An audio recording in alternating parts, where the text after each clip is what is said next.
Lalu begini kan tantangannya, ini termasuk disebut disebut atau bukan ya? Kayak kita potong manting ya, nyari nafkah untuk keluarga yang miskin. Kadang-kadang ada tetangga ataupun teman sendiri, wah tak cukup apa namanya pegawai yang terus tapi ya pergi beli terus tapi penggeli wae pergi beli. Nah, kadang kita juga pikir ada benernya tapi hari beli mengenenya tadi yang kata mana anak rabi beli itu Ya makanya mencari itu ranah logika. Jadi logikamu silahkan berkreasi, temukan uang dimanapun yang berada, cari yang banyak bebas. Tapi hatinya jangan baca. Coba apa yang membuatmu sedih misalkan? Kasih contohnya nggak apa-apa, supaya tahu bagaimana seharusnya bahagia itu. Ditinggal pacar, Misalkan contoh ya. contohnya Ditinggal pacar kan? Ditinggal pacar sedih. Karena yang Anda lihat adalah Anda suka sekali dengan pacar itu, misalkan yang tadinya sudah semangat mau dinikahi, semangat mau dinikahi, terus siap-siap itu udah cincin ya apa bisa, ya kan? Tiba-tiba nggak jadi, nggak dapat. Yang Anda lihat itu adalah si cewek tadi. Yang Anda lihat adalah cewek tadi. Yang Anda lihat bukan Allah yang sedang menunjukkan Anda bahwa itulah keburukan calon, sehingga Allah tidak ridho terhadap perjodohan. Tampakkan.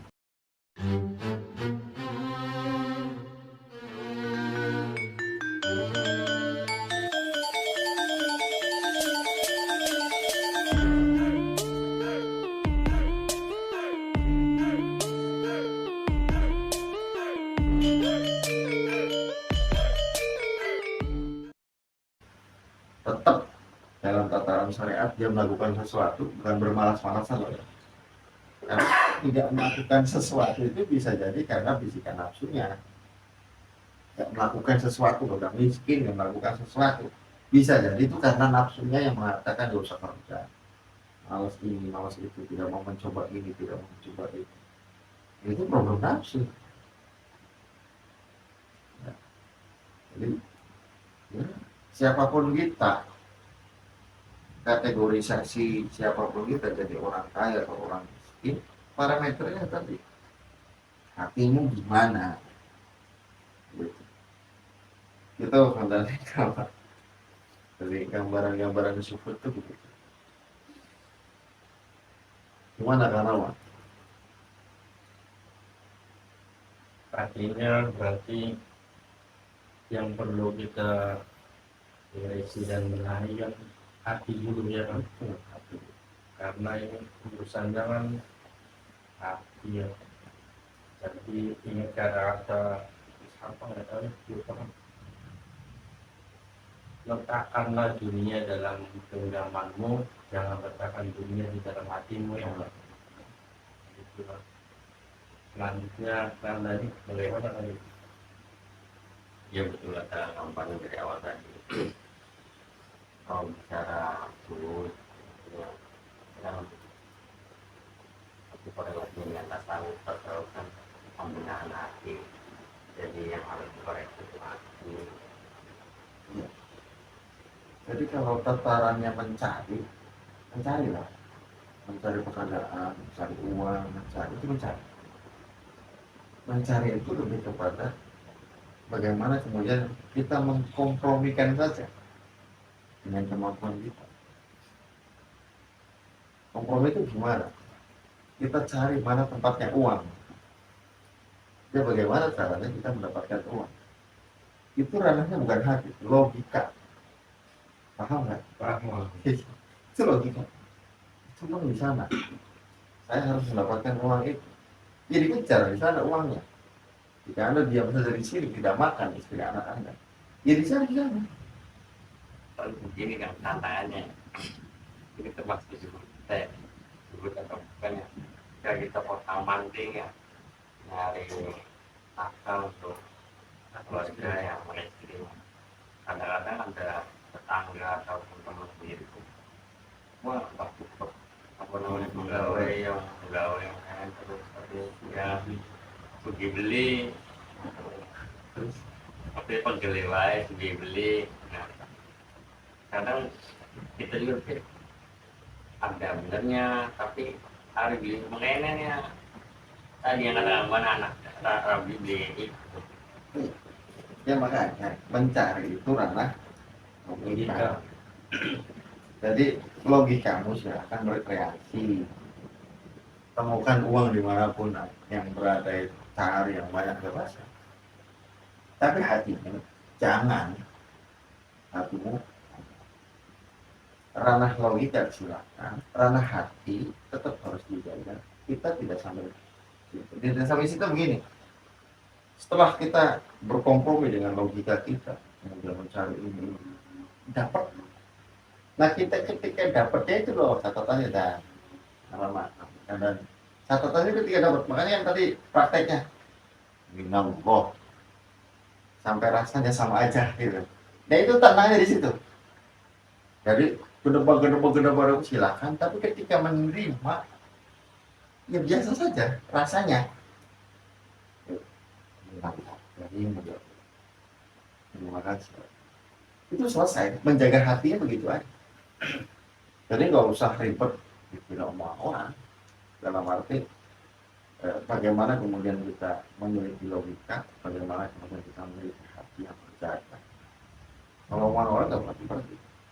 Dan kalau misalkan masih terpengaruh omongan orang, belum sebut juga. Kan tadi hinaan dan pujian itu rasanya sama ya.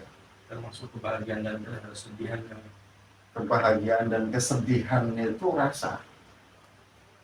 Kalau menurut saya, kesedihan itu harusnya nggak ada.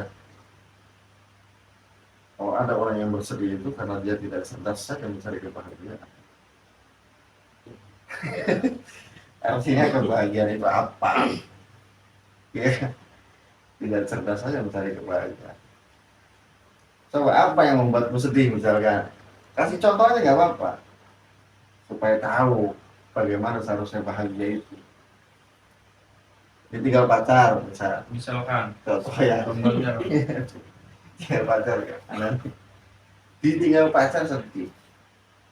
Karena yang Anda lihat adalah Anda suka sekali dengan pacar itu misalkan. Yang tadinya sudah semangat mau dinikahi, semangat mau dinikahi, terus siap-siap itu udah cincin ya apa bisa, ya kan? Tiba-tiba nggak jadi, nggak dapat.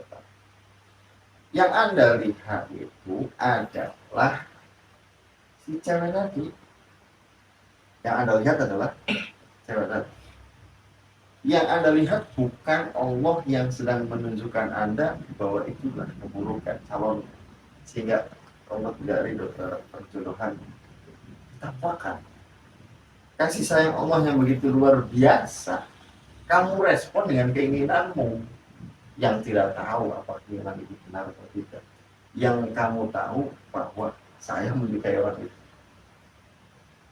Coba sih, ketika melihat takdir itu, lihatlah bahwa itu adalah yang terbaik dari Allah. Sehingga indah kelihatannya. Orang yang selalu melihat itu, dia akan selalu bahagia dan tersenyum. Sepahit apapun, itu nggak bisa pahit. Ya selesai. Maka bagaimana caranya agar bahagia terus? Kebahagiaan itu dampak, nggak bisa dicari. Ada orang yang bisa nyari kebahagiaan. Dampak saja kan. Ya sampai jadi sekalipun bahagia, misalkan bahagia, itu dampak. Mana? Abstrak namanya gambaran kebahagiaan itu. Gitu. Orang dikasih rezeki kecil kali sama Allah. Apakah bisa bahagia? Bisa. Kalau dia ada ridho, rela menerima takdir Tuhan bahwa yang terbaik itu ya harus kecil dari Tuhan. Nah, kalau kamu dikasih uang yang banyak, kamu menjadi orang yang berfoya-foya, maka dibatasin saja sedikit sudah. Indah nggak itu? Ya indah kan? Indah. Indah. Dan ketika melihat takdir itu terbaik menurut Allah, maka yang terjadi kita selalu bersyukur. Dalam kondisi yang sangat tidak enak pun bersyukur. Alhamdulillah. Jadi kalau ditinggal calon itu, nanti suatu saat Allah akan memberikan seseorang yang lebih dibandingkan yang sebelumnya. Gitu. Amin, sahabat-sahabat mudah-mudahan yang sedang ditinggalkannya mendapatkan yang lebih. Ya Allah. Bukan yang Ini cerita aja. ada saya lamannya ya, yang mirip kayak kejadiannya. Gitu, Pak. Jadi memang indah kalau saya bisa menggambarkan indahnya bersama Tuhan itu gitu. Kembalikan semuanya kepada Tuhan itu indah. Membuat orang mencerit baik itu memang tidak melihat Tuhan.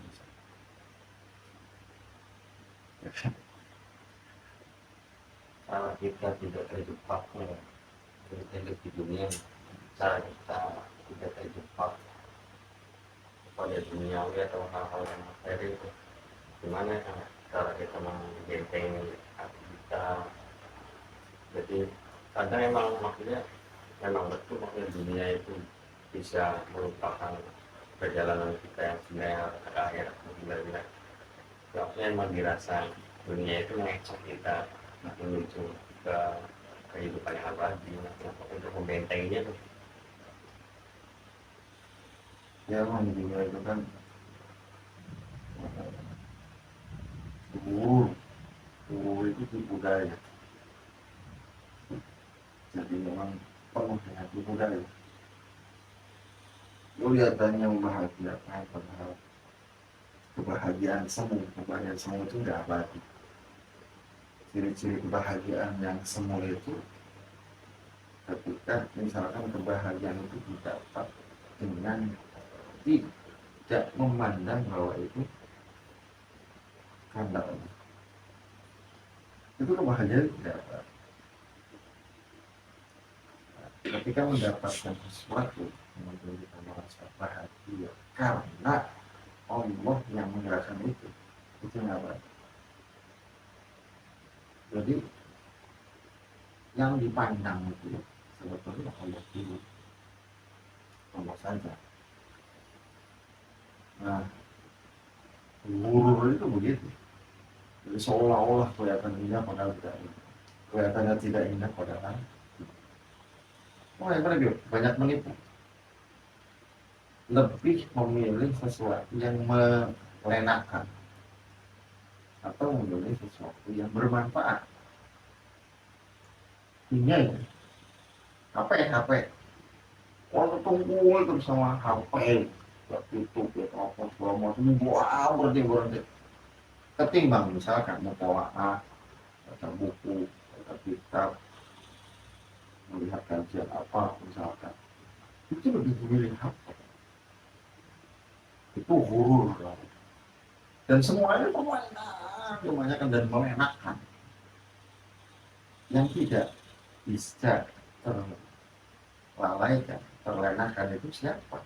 Orang-orang yang selalu sadar betul bahwa dia itu sedang dikasih amanah sama Allah hidup di dunia adalah aku tidak terlalu orang tidak terlalu apa ya sebetulnya aja lah apa kalau yang telepon ya apa mau lihat YouTube apa kajian lihat yang manfaat lihat yang enggak usah mau milih itu aja itu melenakan itu buruk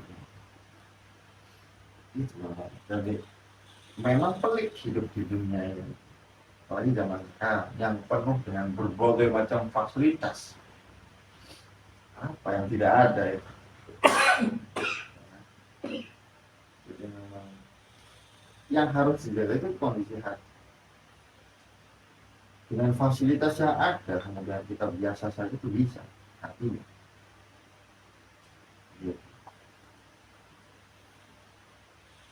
Jadi koridor-koridor hatinya tetap harus kita siapkan.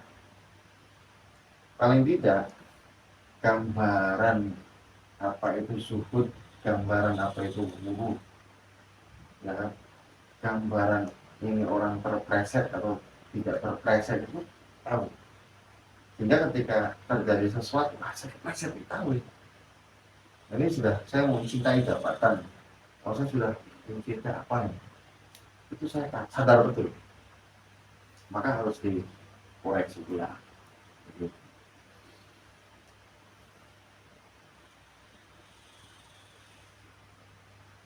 Ini jadi syukur itu positioningnya memang harus ada, termasuk menjaga spiritualitas orang agar tidak mencintai selain Allah. Itu masalah sih. Jadi puncaknya itu ya Allah.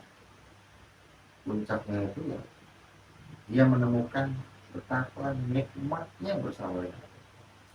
Betapa nikmatnya melakukan ketaatan. Betapa nikmatnya menjauhi marah. Nikmat itu gitu. Itu halal itu halal atau to'ah. Kita ini kan masih kayak terpaksa, mungkin sholatnya terpaksa, puasanya nanti terpaksa, hari sini banyak yang terpaksa ya. Kenapa? Karena dia belum merasa bahagia dengan Allahnya. Tapi kalau merasa bahagia dalam setiap kondisi, ingat Allah, itu ketemu itu kebahagiaan hati itu semata. Dia punya teman siapapun yang bagaimanapun, model bagaimanapun, jadi tetap damai dengan Allah. Jadi syukur itu ya sesuatu yang luar biasa menjadi dambaan. Dan sampai dengan saat sekarang ini ada yang misalnya secara pribadi masih belajar suhud ketika misalkan tidak punya duit, ini bingung itu. Tidak punya duit, jadi kita mau makan, anak kita mau jajan, ini mau bayar sekolah, punya duit, Anda pusing tidak? Hatinya was-was tidak? Ketika was-was itu masih belum suhud. Bisa dibayangkan, ketika masih was-was itu belum suhud. Kenapa dikatakan belum suhud? Bukankah kita meyakini bahwa istri itu punya rezekinya, anak kita punya rezekinya, sekolah pasti dibiayain sama Allah. Yang penting catatannya kita tidak meninggalkan kewajiban. Waktunya kita mencari uang, itu cari uang aja. Buat apa? Buat sekolah. Nyari nggak? Kalau nggak nyari ya, itu nafsu namanya. Gitu. Jadi itu makanya punya tidak punya rasanya sama. Lemah aja gitu biasa. Oh nggak punya uang ya udah, cari. Dapatnya berapa nih? Dapatnya segini. Dan dia santai ya dapatnya segini. Terima kasih tuh. Gitu. Memang problemnya itu ya karena bergelimangnya ini zaman sekarang ini bergelimang lah, berlomba-lomba pakai kaya mungkin. Kayaknya belum bawa mobil diledek lah kira-kira gitu. Bertemanan itu. Ini doang pak motor. Masih motor apa? Kira pejabat. Bisa. Motor. Dapat mobil ada mobil. Mantap.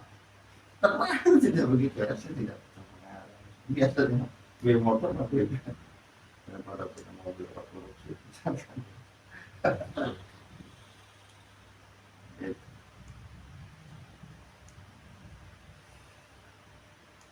Jadi lebih kepada coba di praktek, rasa praktek. Kita terjebak kepada tidak suka kita rasanya sehingga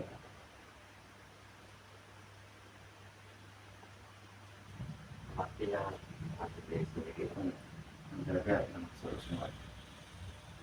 dalam teori terlihat mudah kan, cuma yang tidak dipraktekkan mungkin masih sulit lah.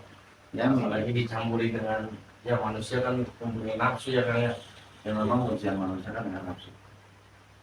Kalau manusia nggak dikasih nafsu, udah langsung lebih malaikat itu. Jadi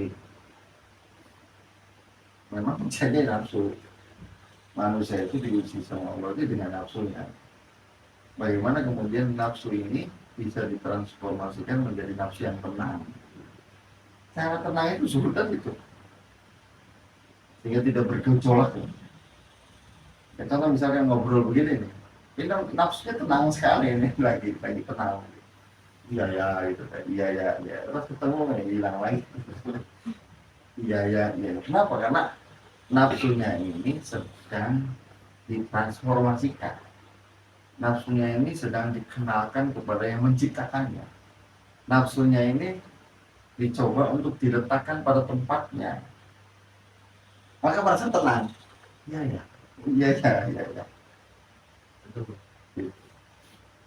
Jadi lebih kepada ilmu praktik. Tapi yang minimal kalau sudah tahu teorinya itu mudah untuk kembali. Kenapa? Teorinya sudah tahu. Oh nih, kita tahu tersesat atau tidak tersesat itu karena sudah tahu. Orang yang tidak tahu itu susah untuk kembali. Tapi orang yang tahu itu bisa jadi kembali. Sudah tahu.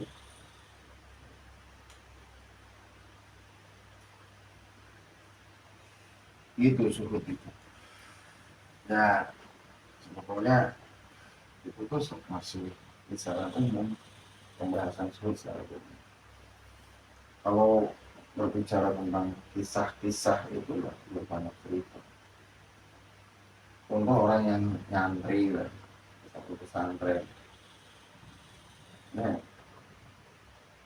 ada satu kisah yang saya ingat. Jadi di salah satu pesantren,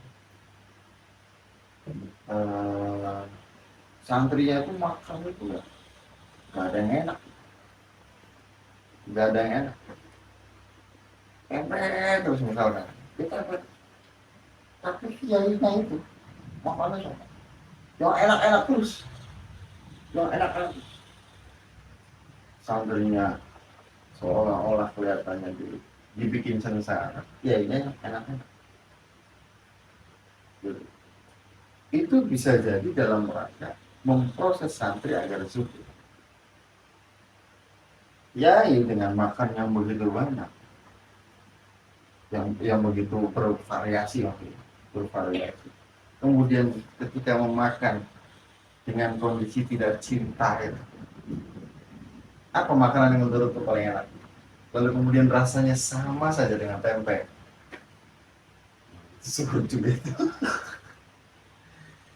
Jadi orang bodoh ketika misalkan yang ada di hadapan kita itu tempe, tapi yang kita inginkan itu adalah nasi padang.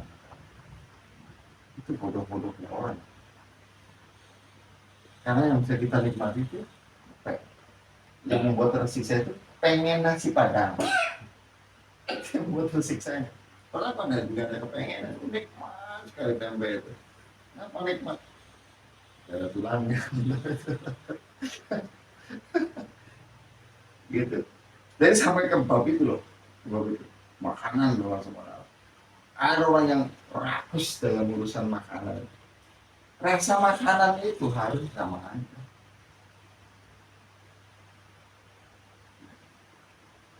Begitu. Ini makanan yang enak, makanan yang tidak enak dalam pandangan rasa misalkan. Contoh misalkan orang yang kopi kok pahit. Mana nikmatnya kopi pahit itu? Tapi orang-orang yang betul-betul bisa menikmati pahitnya kopi, nikmat sekali kopi pahit. Orang yang dia enak dengan kopi pahit, mencoba menemukan kenikmatan itu ya susah banget. Ini bisa menjadi sebuah filosofi bahwa makanan, minuman, apapun yang ada di hadapan kita pun tetap harus nikmati saja. Ketika kita menyadari betul bahwa itu rezeki dari Allah yang patut kita syukuri, makan. Terima kasih.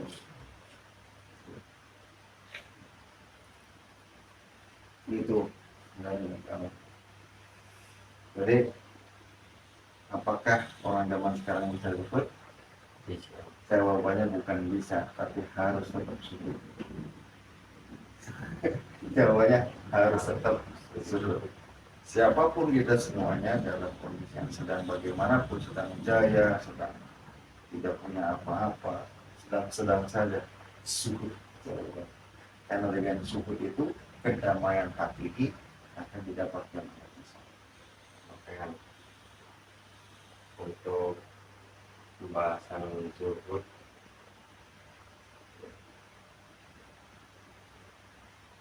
kita masih siap dari yang mana untuk pertemuan kali ini. Ya. Untuk suku ini saya menyampaikan jawaban daripada problematika rasa yang ada padamu itu sesungguhnya karena kamu belum menemukan keindahan Tuhan. Maka berlarilah hatimu kepada Tuhan, maka syukur, keindahan syukur, kebahagiaan hati itu akan benar-benar didapatkan. Mungkin begitu.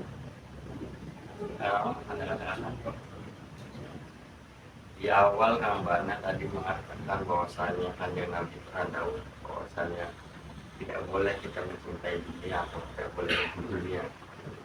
Dan dalam syairnya MH Ayun Najib mengatakan siapa yang cinta kepada dunia, dunia pasti akan meninggalkannya.